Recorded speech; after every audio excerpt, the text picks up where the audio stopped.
Falemerambatsika rehetra ny tokantrano tonga soa atao anaty viva événement amin'izao aly izao ary manasantsika mpanajana ihany koa anaraka izany hatramin'ny farany lavon'ny bala ny zandarmaria nivondro tompoparitra Andilamena ilay lehilahy iray tompon'antoka tamin'ny fahafatesana zazakely iray 7 taona nodidiana tenda sy nasorona ny taovam-pananà ny 7 septambra lasa teo. Olona 3 kosa no voasambotra ary 2 hafa mbola karohina tamin'ity raharaha ity.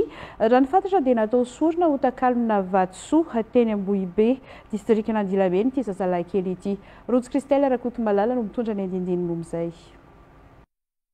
Nahitana fatin-jazalahy 7 taona tao amin'ny distrikina Andilamena ny 7 septambra lasa teo, raha ny aliny faha 4 septambra izy no efa nokarohina. Raha ny hita dia notatahana ny tendany ary nasorona ny taovam-pananan'ity zazalahy ity. Nanao fanadihadiana avy hatrany ny zandarmaria tany an-toerana ka tamin'izany no nahafahana sambotra olona 3, raha lavin'ny basy kosa ny lehilahy iray raha izy saika hitsoakiny. No tena nahitana porofo izany hoe tao aorianan'ny fisavana ny anatiny sy ny manodidina ny trano dia nisy kakazo niosondra ary misy raha miparitaka ihany koa zany mivoaka sy miditra ny vavahadin'ity tokantrano anankiray ity. Marihana moa fa lehilahy iray ihany zany no tratra tao ary teo no tsy maintsy nirosoana tamin'ny famotorana izay tena anatin'ny famatianina tanteraka satria sarotra moa manapa-kevitra raha tsy misy no porofo ka nanao fanambarana fanamarina tena mihitsy zany dia tompon'antoka anisan'ny tena hoe tompon'antoka navampoza tamin'ny. Raha nitatitra hatrany dia natao sorona hitrandrana Vatsoa tany Andilamena ity zazalahy ity.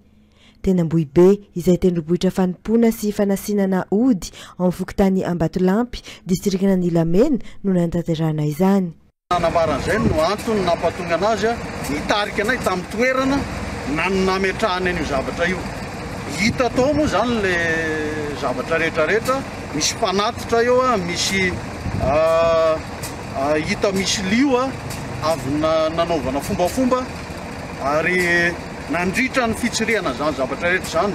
Ataoko hoe natoky tena loatra angamba izy amin'ny filalaovan'ny aody dia niezaka nanavotraina tao anatin'ny misasakalina moa zay no nanatanteraka zany rehetrarehetra zany ka tsy maintsy nampiasa ny fitaovana tetỳ am-pelantanana nahafahana nanentsika azy tao anaty fifanjevona zany dia lavo. Ny fatin'ilay tompon'antoka kosa dia nodoran'ireo fokon'olona avy hatrany tao aoriana lavo azy. Olona 2 hafa no mbola karohina amin'ity raharaha ity.